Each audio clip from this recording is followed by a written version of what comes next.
특별히 좀 중요한 일들이 있는 것 같습니다. 교회력으로도 2월은 중요한 시즌이 시작되는 거예요. 렌트라고 하는 사순절이 2월 달에 있죠. 그리고 우리 개인적으로도 이제 학기를 준비하고 또 이제 이사하기 위해서 이사 준비하고 또 출근을 준비하고 또 이제 사역 전환을 위해서 준비하는 그런 시기이기도 합니다. 오늘 본문에서 이 상황들은 어쩌면 조금 이런 우리의 상황들과 비슷할 수도 있겠다라는 생각을 하게 됩니다. 우리가 아다시피 모세는 이스라엘 백성들을 바로에게서 출애굽시킨 위대한 지도자죠. 400년 동안 종살이하던 이스라엘 민족, 그들을 하나님이 약속하신 약속의 땅으로 40년 동안 그들을 인도해요. 물론 가나안 땅에 들어가기 전까지 광야에서 40년 동안을 유리하고 방황하였지만 하나님의 말씀과 불기둥과 구름기둥의 인도하심 따라서 그들을 인도했어요. 그러나 하나님이 약속하신 그 가나안 땅에는 들어가지 못하는 그런 하나님의 약속이 있었어요. 하나님의 말씀이 있었어요. 그래서 이제 가나안 땅이 보이는 모압 평야, 모압 평지, 이 모압 땅에서 이스라엘 백성들과 다시금 하나님의 말씀에 대해서 이야기하죠. 지금 모세는 가나안 땅을 눈앞에 두고 있어요. 모세뿐만 아니라 모든 이스라엘 민족이 다 가나안 땅에 들어가기 위해서 이제 준비가 다 된 상황이에요. 그리고 애굽에서 탈출해 나올 때 20세 이상 되었던 모든 사람들은 가나안 땅, 이 광야에서 다 죽었어요. 오직 여호수아와 갈렙, 이 두 사람 빼고는 이제 다 죽은 거예요. 그러면 누가 남았을까요? 애굽에서 20세가 되지 않았던, 인구의 숫자에 들지 않았던 20세 되지 않은 어린 세대, 그리고 광야에서 태어난 세대, 그 세대들에게 하나님의 말씀을 확인시켜줘요. 어떤 확인이냐면, 처음에 출애굽 1세대가 애굽에서 나왔을 때는 그들이 곧장 어디로 달려갔냐면 호렙산으로 달려갔어요. 그리고 호렙산에서 하나님과 언약을 맺게 되죠. 십계명도 바로 그때 받았어요. 그런데 그 사람들, 하나님과 언약을 맺었던 그 사람들은 광야에서 다 죽었어요. 이제 지금 이 사람들은 어디에 있냐면 호렙산에 있는 그 광야를 지나서 가나안 땅에 있는 지금 모압 평야, 바로 가나안 땅 입구에 와 있는 거예요.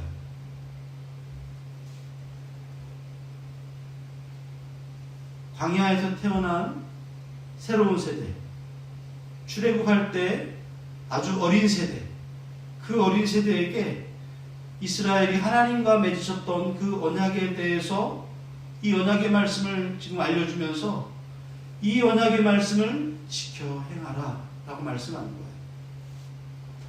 과거 하나님과 호렙산에서 언약을 맺었던 그 9세대는 불순종의 결과로 지난 40년 동안 광야에서 다 죽음을 당했어요.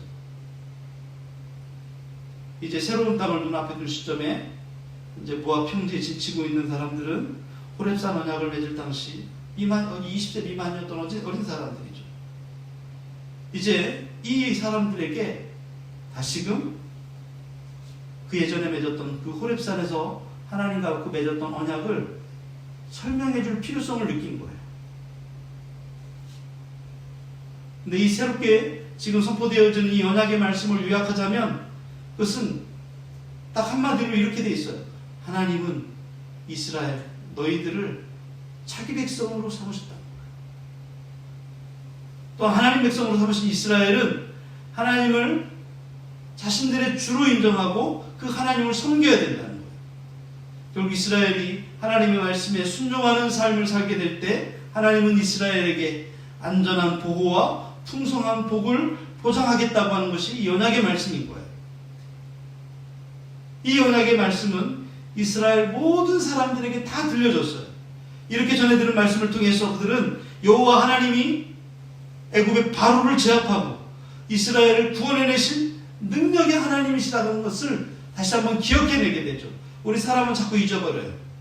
과거의 놀라운 일들을 경험했음에도 불구하고 시간이 지나면 그 과거의 일들은 잊어버리고 현재의 모습이 나라고 생각하는 거예요. 그것만 생각해요. 그러나 하나님께서 우리들을 구원해내실 때 바로를 물리치시고 그들의 신들을 멸망시키시고 그들을 구원해내셨다라고 하는 것을 다시금 그들에게 기억나게 하는 거죠. 또한 온 이스라엘은 이 놀라운 출애굽 사건을 우리가 친히 경험했다는 것을 다시 한번 되짚어 볼 수가 있어요. 자, 이것들은 이 두 가지 사실은 비록 그들이 새로운 세대라 할지라도 하나님과의 언약을 지켜야 될 충분한 이유가 있다는 것을 다시 깨닫게 하죠. 다시 말하면 그것은 우리 부모님들이 믿던 신앙이고 그건 우리 부모님들이 경험했던 신앙인지 내 신앙이 아니고 내 경험이 아닙니다. 이렇게 말할 수 없도록 하나님은 그들이 지금까지 살아온 모든 것들에 대해서 하나님이 인도하셨다라고 하는 것을 그들에게 설명해 주면서 우리가 하나님을 섬겨야 되는 이유가 바로 이거구나 라고 하는 것을 이유를 말씀해 주는 거예요. 여호와 하나님의 그 세심한 배려와 인도하심으로 그들은 40년 그 광야 세월 동안 안전하게 지낼 수 있었어요. 오늘 본문에 보니까 그들이 입었던 옷이 낡아지지 않고 신발이 헤어지지도 않고 심지어는 그 몸도 상하지 않아요. 그들이 직접 농사 지어 먹을 필요도 없었어요. 하나님이 직접 만나와 메추라기를 주셨어요. 물론 독주와 포도주는 하나님 마시지 못하게 했죠. 그 이유가 나와 있어요.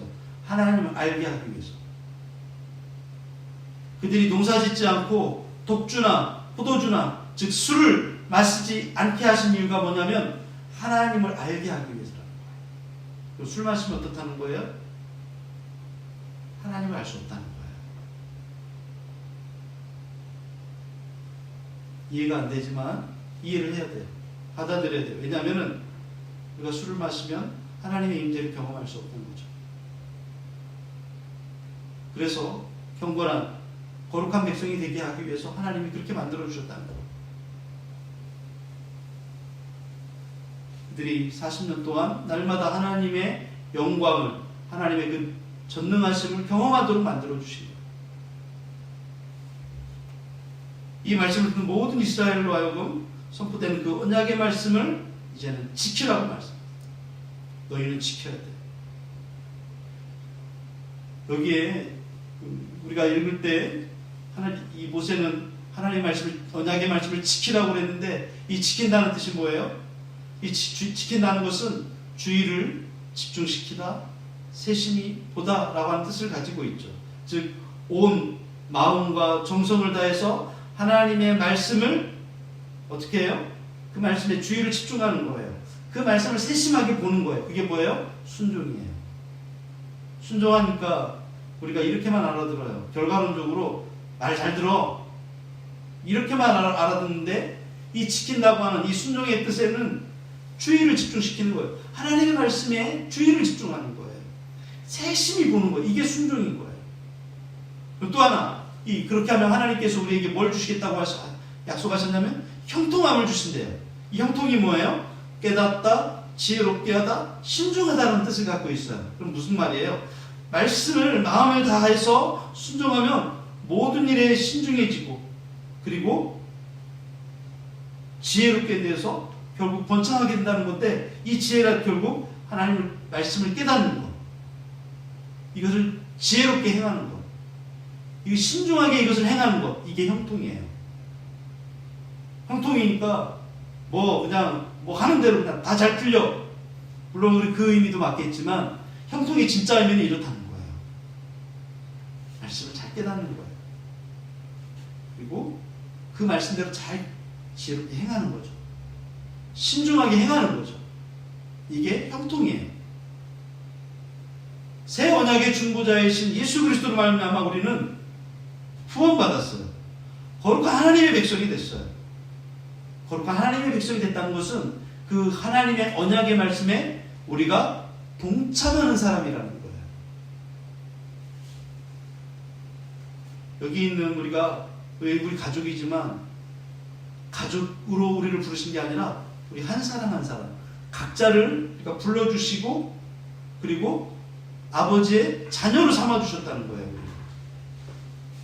그 아버지 앞에 우리가 서 있다는 거예요. 이스라엘 백성들이 하나님 앞에 서 있다라고 하는 것. 우리가 하나님 앞에 서 있다라고 하는 것은 아버지와 언약 맺은 백성답게 우리가 살아야 될 의무가 있다는 거죠. 우리가 예전에 아브라함이 하나님 앞에 번제를 드릴 때 이런 적이 있어요. 소와 양을 잡고 비둘기를 잡고 그래서 그 짐승을 둘로 쪼개서 나누어서 하나님 앞에 번제 드렸을 때가 있어요. 마찬가지로 고대 시대에 이 언약을 맺을 때는요, 짐승을 둘로 쪼개요. 반으로 쪼개요. 그 이유는 서로 언약을 맺는 당사자들끼리 뭐 하는 거예요? 도장을 찍듯이 짐승을 쪼개놓고 이 약속 어기면 너를 이렇게 쪼개 죽이는 거야. 언약의 당사자가 서로가 이 약속을 어기면 이 짐승처럼 쪼개버리겠다고 하는 의미가 있어요. 근데 하나님은 언약을 지키시는 분이에요. 약속을 지키시는 분이에요. 그 하나님은 지금까지 신실하게 그 약속을 지켜요. 그러면 이제 누구만 남았어요? 하나님은 지켰으니까 이제 그 맞은편 당사자인 우리도 언약을 지켜야 돼요. 이게 하나님 앞에 서 있는 거예요. 이게 순종의 의미인 거예요.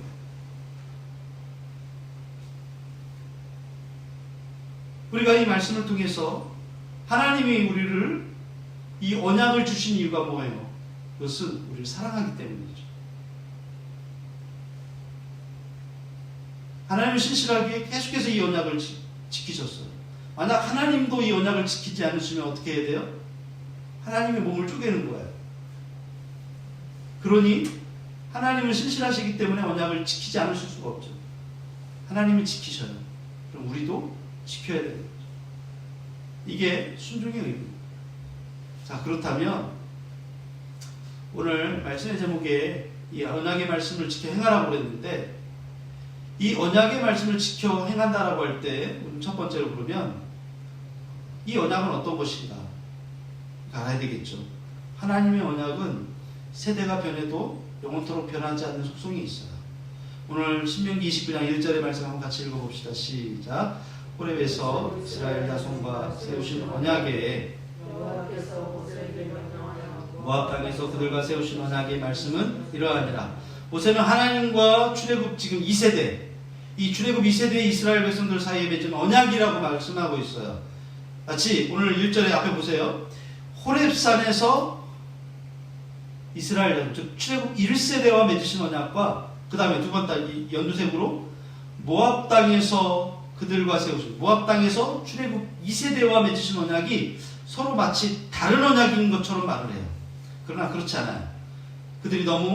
이스라엘 백성들이 너무 쉽게 변해버릴 것을 알고 있었기 때문에 그들이 변하지 않도록 하게 하기 위해서 지금 이 이야기를 하고 있는 거예요. 우리 부모님이나 믿었던 신앙이지, 우리 부모님들을 신앙생활 했기 때문에 또 그냥 다니는 거야, 이렇게 하지 못하게 하기 위해서 출애굽 1세대와 맺은 그 호렙산에서 언약, 이제 모압 땅에서 지금 맺는 이 출애굽 2세대들과 맺는 언약, 이건 다른 게 아니다. 같은 거다. 지금 대상만 다를 뿐이지 내용은 동일한 언약. 모압 땅에서 맺은 이 언약은 호렙산에서 맺은 언약의 갱신이에요. 계약이 2년 지나면 다시 재계약하죠. 이제 출애굽 1세대가 다 죽었어요. 이제 2세대, 새로운 세대, MZ세대, 신세대가 다시 왔어요. 부모님들이 죽었기 때문에 이제 그 부모님들에 이어서 같은 조건으로 다시 하나님과 계약을 맺는 거예요. 이걸 확인하면서, 반복하면서 확인하는 거예요. 하나님께서 세우신 언약의 내용은 세대가 아무리 변해도 변하지 않아요. 그 언약의 대상이 인간이 변할 뿐이죠. 그래서 우리에게 언약을 주신 하나님께서 영원토록 변하지 않으시는 분이기 때문에 그래요.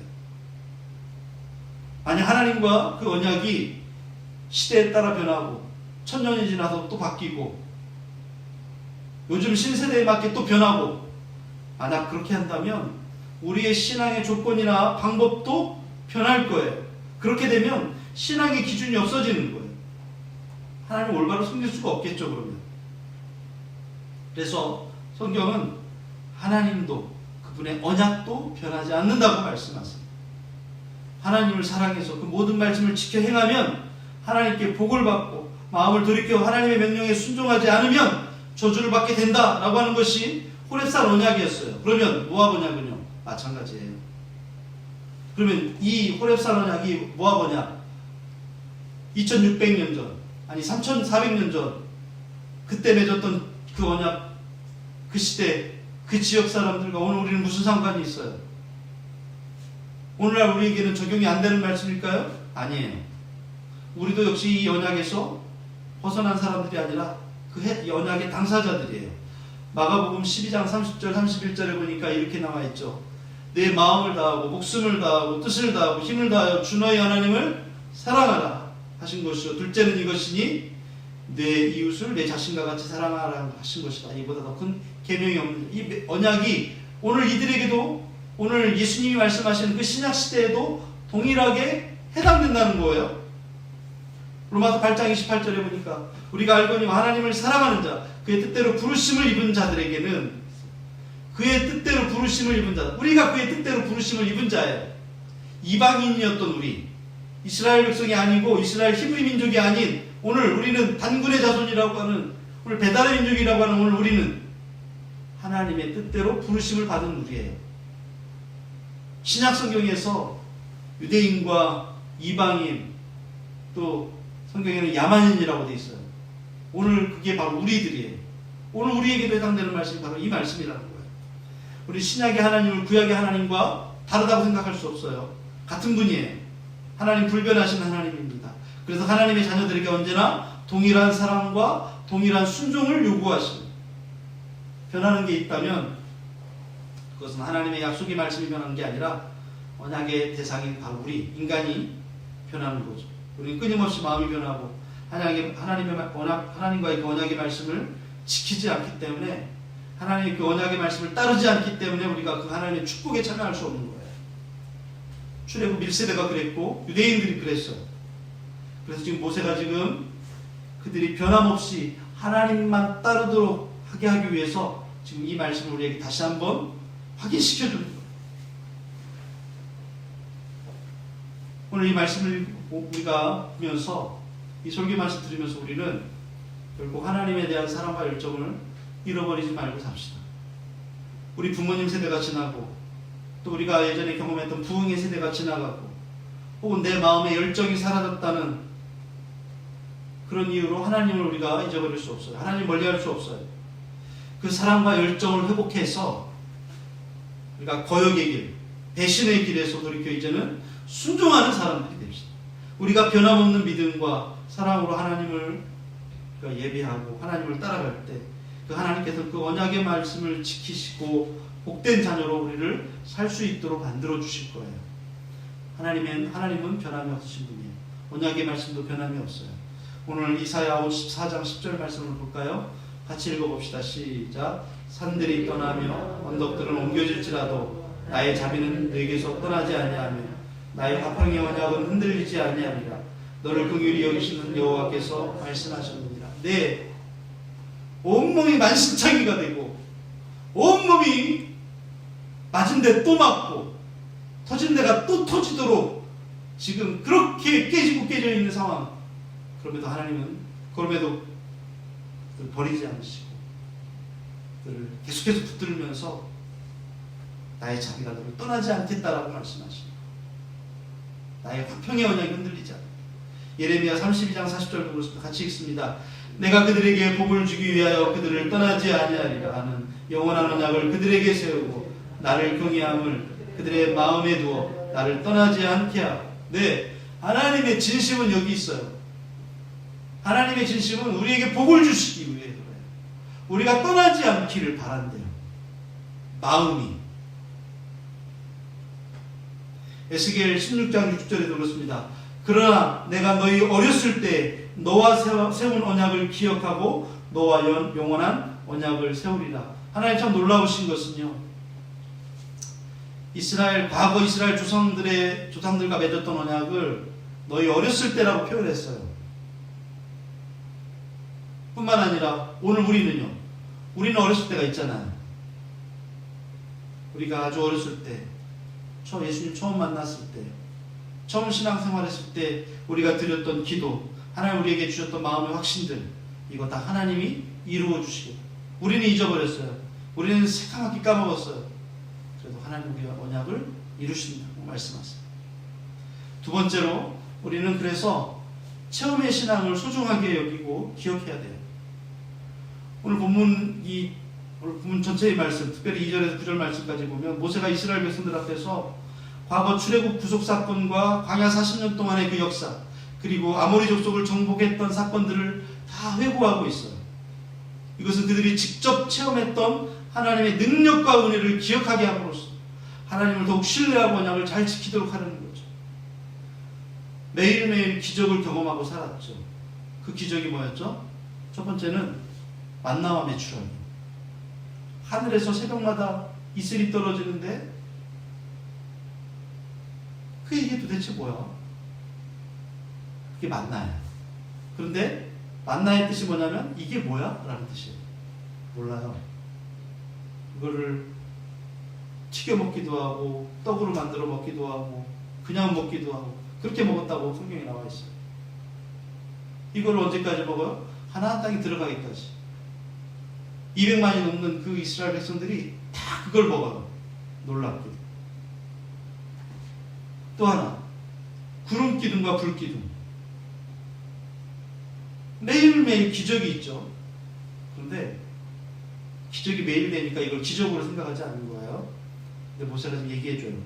너희들이 이런 하나님의 역사를 경험하지 않았니? 심지어는 아모리 백성과의 전쟁을 통해서 땅도 지금 일부 얻었지 않냐? 얘기해주는 거죠. 그래서 어떻게 하라고요? 하나님의 말씀을 지키라. 기독교 신앙의 특징 중에 하나는 하나님과의 인격적인 만남을 통해서, 이 체험을 통해서 하나님을 믿고 알아가는 거예요. 머릿속에만 있는 화석화된 그런 신을 믿는 종교가 아니라 믿는 자들의 삶 속에 직접 함께 하셔서 우리와 만나주시고 내 삶을 실제로 인도해 주시는 그 살아계신 하나님을 믿는 것. 이게 기독교 신앙의 특징이에요. 창세기에서부터 보세요. 하나님께서 아브라함 불러주시죠. 처음 불러주셨던 그 나이가 75세 할아버지의 나이였어요. 하나님의 그 부름을 받고 약속의 말씀을 따라 의지하고 살아갈 때 드디어 100세가 되어서 하나님이 약속하신 자손을 주세요. 이삭. 요셉은 어떤 사람이었죠? 하나님의 은혜로 바로의 꿈을 해석해서 그가 노예와 죄수의 신분에서 애굽의 총리가 되어요. 뿐만 아니라 가나안에 있던 자기의 가족들을 다 구원하죠. 그리고 아프리카, 중동 일대에 있던 많은 사람들의 생명을 요셉이 구원해내요. 그 기근에서. 성경에 이 사람밖에 안 나왔나요? 아니요. 모세, 여호수아, 기드온, 엘리야, 엘리사, 다니엘, 또 그의 세 친구뿐만 아니라 성경에 기록된 모든 믿음의 사람들은 그들의 삶 속에서 역사 가운데 함께 하시는 그 하나님의 놀라운 능력을 체험하며 살아가요.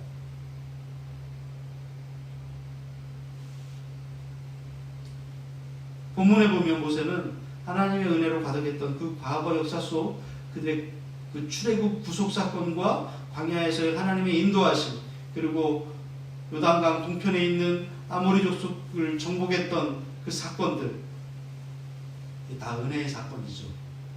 하나님이 하신 일들이죠. 그래서 다시금 기억하는 거예요. 그 이유는 그들이 하나님의 언약의 말씀 안에 계속 순종하며 살아가게 하기 위해서. 우리가 성경을 매일매일 읽어야 되는 이유가 뭐예요? 하나님의 약속의 말씀, 하나님의 은혜의 말씀을 우리가 봐야 하나님을 안 떠날 수가 있어요. 여러분, 사람은 서로 거리가 멀어지면 마음도 멀어지고 사람도 식어요. 눈에서 멀어지면 마음도 멀어진다고 하잖아요. 성경도 마찬가지예요. 우리가 성경 안 보고 계속 이렇게 살면 하나님에 대한 마음이 멀어져요. 그거는 목사, 선교사 할 것 없이 누구나 다 마찬가지예요. 모세는 지금 이스라엘 백성들이 너무 빨리 변할 걸 알기 때문에 그들에게 지금 이 사건을 다시 말씀해 주면서 깨닫게 하는 거예요.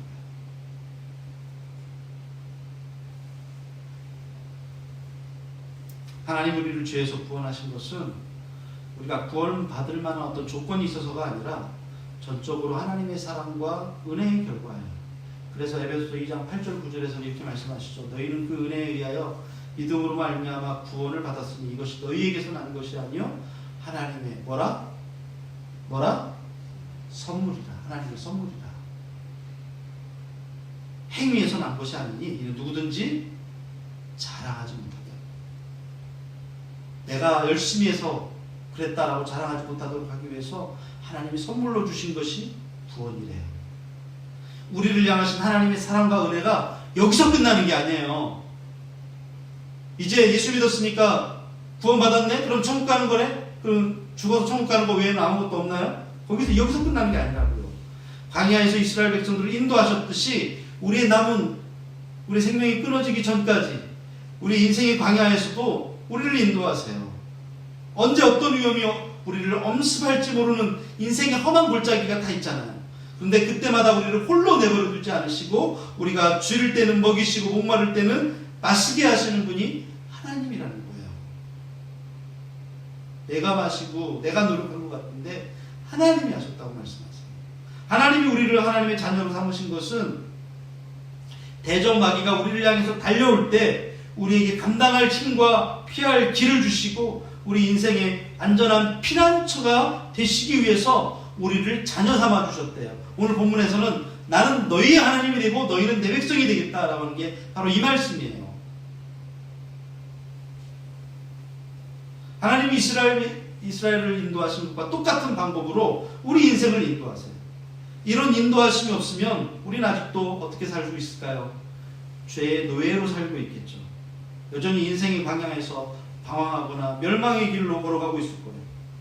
하나님의 은혜를 기억하며 감사하는 이의 있는 그 신앙의 길, 그 길을 우리가 걸어가고 있음을 기억하기 바랍니다. 하나님 우리 과거에도 우리를 알고 계셨고 우리가 하나님을 몰랐던 때에도 하나님 우리를 먼저 아시고 사랑하시고 우리를 구원하신 하나님이세요. 그래서 우리가 해야 될 게 있어요. 베드로전서 2장 2절 3절입니다. 같이 봅시다. 갓난 아기들 같이 순전하고 선량한 젖을 사모하라. 이는 그로 말미암아 너희로 구원에 이르도록 자라게 하려 함이라. 너희가 죄인자 하심을 맛보았으면 그리하라. 네. 교회 나오면 신앙이 그걸로 끝나는 줄 알았는데 우리에게 어린아이 같다라고 말씀하시면서 어떻게 하라고요? 자라래요. 신앙이 자라야 된대요.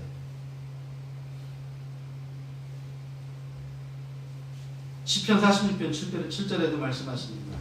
만군의 여호와께서 우리와 함께 하시니 야곱의 하나님은 우리의 피난처시로다. 네. 하나님 우리의 피난처가 되어주십니다. 우리 과거의 신앙, 우리 처음의 신앙을 소중하게 여기십니다. 세 번째로 하나님 우리를 부르신 것은 우리의 하나님이 되시기 위해서라고 말씀하시죠. 29장 13절 말씀을 같이 읽겠습니다.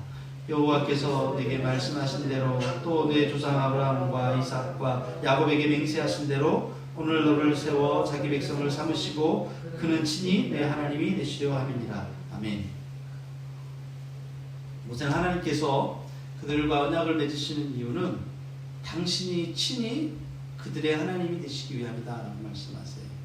하나님께서 친히 그들의 하나님 되어주신다는 것은 하나님께서 보호자가 되어주시고 통치자가 되어주신다는 거죠.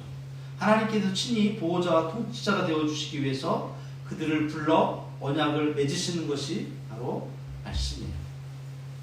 그래서 이제 그들도 하나님을 자신들의 주로 인정하기만 하면 그들은 이 세상에서 누구도 당할 수 없는 강력한 민족으로서 영화를 누리게 돼요. 왜요? 하나님은 바로를 제압하신 하나님이에요. 애굽의 그 수많은 신들을 멸망시키신 하나님이에요. 홍해를 가르시고 만나와 메추라기를 내시고 물기둥과 구름기둥으로 그들을 인도하시며 지금 아모리 족속을 멸망시키고 모압 땅에서 자기들이 가나안으로 들어갈 수 있도록 준비시켜 주신 분이 하나님이세요. 이처럼 강력한 민족이 어디 있어요? 여호수아를 읽다 보면은요, 이 모든 소문들을 가나안 모든 족속들이 이미 다 보고 듣고 알고 있는 거예요. 그들이 심령이 벌벌벌벌 떨었다고 돼 있어요. 얼마나 강력한 민족이에요? 자기들만 모르는 거예요. 우리 하나님이 어떤 분이라는 거.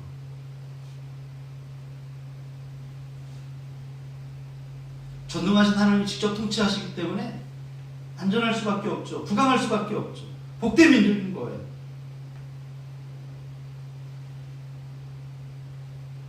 하나님만 인정하고 그 하나님만 받아들이는. 그런데 이렇게 복된 것이 이스라엘만인가요? 오늘 우리도 세상에서 복된 사람들인 거예요. 그 이유는 우리가 하나님께 부르심을 받고 그리스도 안에서 하나님과 언약을 맺은 영적인 이스라엘이기 때문인 거예요. 우리가 영적인 이스라엘이에요. 우리 그리스도 안에서 하나님의 보호하심과 통치하심을 받는 그분의 자녀된 백성인 거예요. 문제는 하나님을 우리의 하나님, 나의 하나님으로 인정하고 섬기고 그분의 다스리심에 우리가 순종하느냐. 아니, 우리가 하나님을 자신의 주로 인정하고 그분의 통치하심에 순종하면 우리는 하나님의 그 특별한 보호와 인도 가운데 복된 삶을 살 것이라고 이미 약속하셨어요. 하지만 우리가 하나님을 나의 하나님으로 인정하지 않고 말씀을 따르지 않고 불순종하고 그분의 다스리심을 거절한다면 우리는 하나님과 관계없는 불안정한 삶을 살 수밖에 없는 거예요. 우리는 우리 하나님이 되시기 위해서 우리를 부르신 그 하나님을 나의 주로 인정하고 그분의 말씀에 순종합시다. 할렐루야. 아멘. 이것이 우리의 삶을 복되게 하고 풍성하게 하는 거예요. 하나님의 구원하심에는 차별이 없습니다. 혈통이나 신분이나 성별에 관계없이 믿고 순종하면 다 구원 얻는 거예요. 물론 이스라엘을 민족적으로 택하셨다고 하는 건 사실이에요. 하지만 택한 백성이라고 그들의 구원이 보장된 게 아니에요. 우리가 착각하는 게 있어요. 우리가 말끝마다 이스라엘의 하나님 하는데 우리 한민족, 배달의 민족, 단군의 자손의 하나님이 아닌데 왜 자꾸 이스라엘의 하나님을 얘기하나 싶은데 그 이스라엘의 하나님은 그들을 선택하셔서 그들을 하나님의 백성으로 삼아주셨어요. 그럼에도 불구하고 뭐예요? 하나님의 말씀을 거절하고 거역해서 하나님을 떠나갔을 때 하나님 그들을 흩어버리셨어요. 버리셨어요. 택했다고 구원받는 게 아니에요. 오늘 예수 안에서 우리는 모두 다 택함받은 자녀예요. 그러면 하나님의 말씀 안에 살아가는 거예요.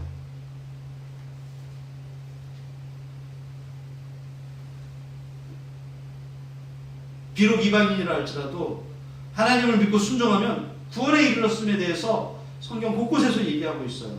광야에서 하나님을 예배하던 하나님의 그 레위 족속으로서 성전에서 일하는 고라 자손이라고 있어요. 그들이 하나님 거역하다가 저주를 받아 죽임을 당해요. 아간이 하나님의 백성임에도 불구하고 여리고성을 점령하는 그 전쟁에 참여해서 이겼어. 하나님 하지 말라고 하는 탈취물들을 자기 몰래 탈취했다가 하나님 백성임에도 불구하고 불순종해서 가족 전체가 멸망당해요. 그러나 이방인임에도 불구하고 기생 라합이 하나님을 경외하고 정탐꾼을 숨겨주어서 구원을 받아요. 가나안의 기브온 족속은 이스라엘과 언약을 맺고 멸망당하지 않아서 구원에 이르게 돼요. 성경은 구원이 그리스도를 구주로 믿는 모든 사람들에게 차별이 없다라고 말씀하세요.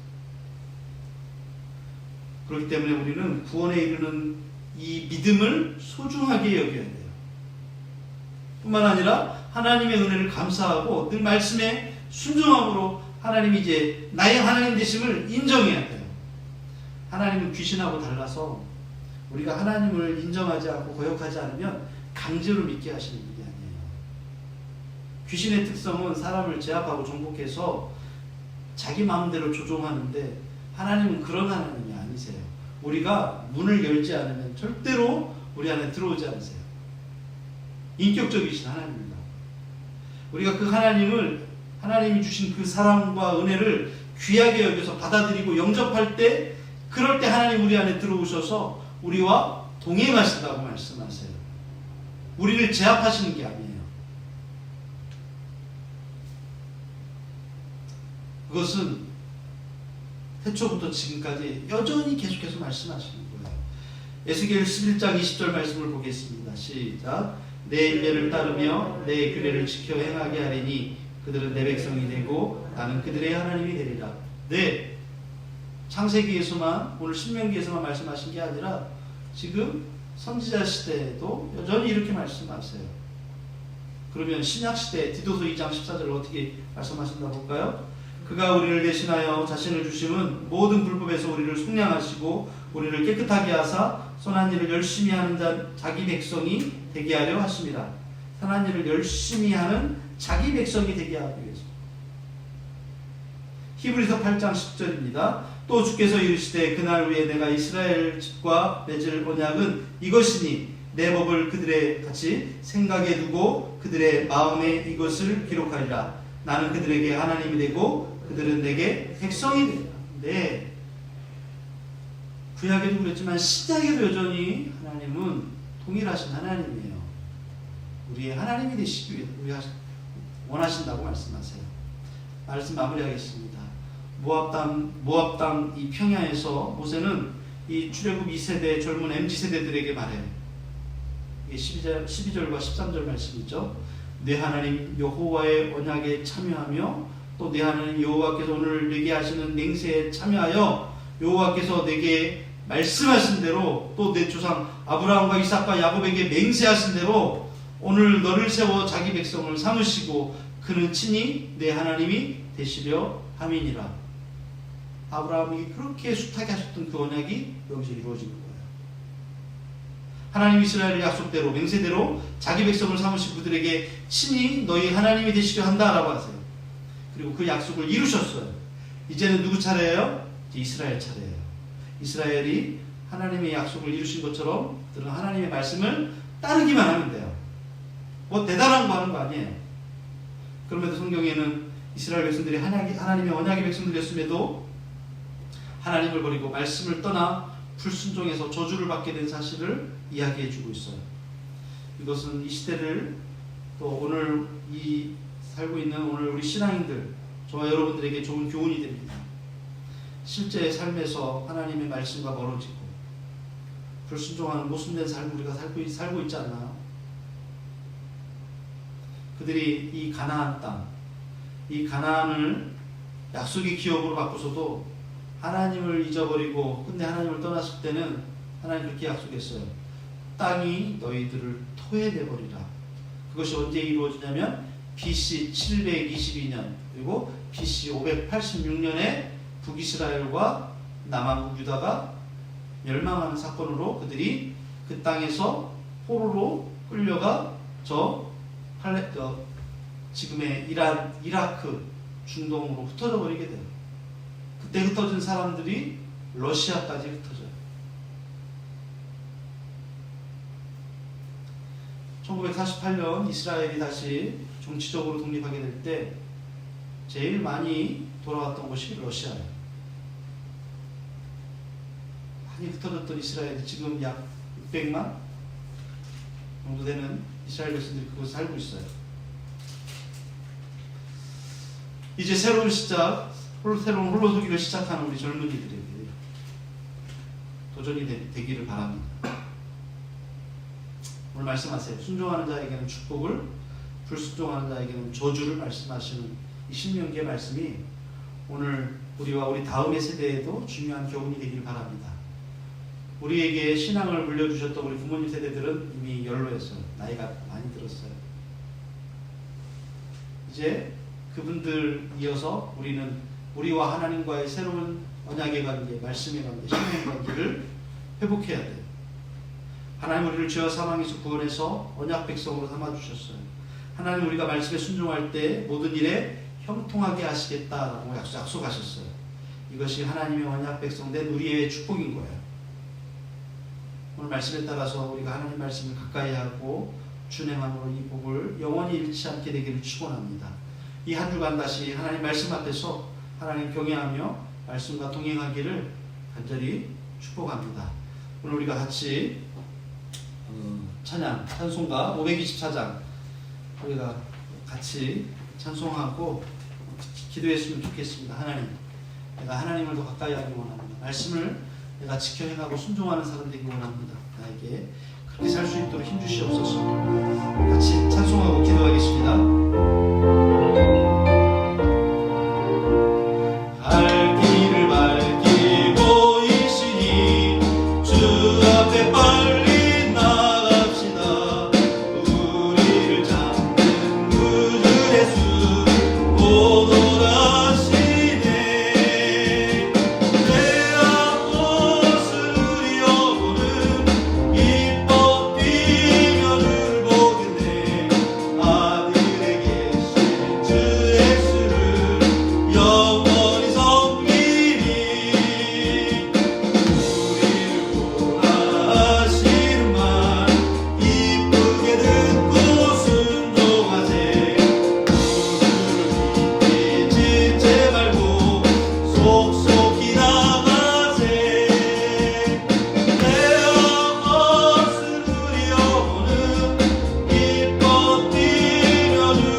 영원히 멸망받을 수밖에 없었던 우리를 하나님 예수 그리스도의 보혈로 구속해 주시고 예수님의 십자가로 말미암아 하나님의 자녀 삼아 주셔서 감사합니다. 이제는 하나님이 약속하신 그 놀라운 축복을 경험하며 살아가는 하나님 백성 되기 위해서 우리가 말씀을 따르고 말씀 안에 거하며 말씀과 함께 살아가는 우리 모두가 되기를 원합니다. 하나님 한 주간 하나님 우리와 동행하여 주시옵소서. 말씀과 멀어지지 않게 하시고 말씀을 읽고 듣고 묵상할 때 또 하나님 우리에게 말씀 생각나게 하셔서 말씀과 함께 살아가는 우리 모두가 되도록 하나님 인도하여 주시옵소서. 아버지 하나님, 우리가 주님 앞에 또 귀한 예물 드립니다. 이 예물 가운데 하나님 복내려 주시옵시고 우리의 이 예물 가운데 담긴 기도의 제목과 소원과 간구를 응답하여 주옵소서. 예수님의 이름으로 기도합니다. 아멘. 이제는 우리 주 예수 그리스도의 은혜와 아버지 하나님의 크신 사랑과 성령님의 감동과 마음으로 교통하시는 역사가 오늘 하나님의 백성 된 자로서 하나님의 말씀을 가까이 하고 그 말씀과 함께 살아가며 그 말씀에 따라 순종하기 원하는 우리 모두 위에, 우리 자녀들을 위해, 우리 부모님들을 위해 이제로부터 영원토록 함께 하시기를 간절히 축원하옵나이다. 아멘.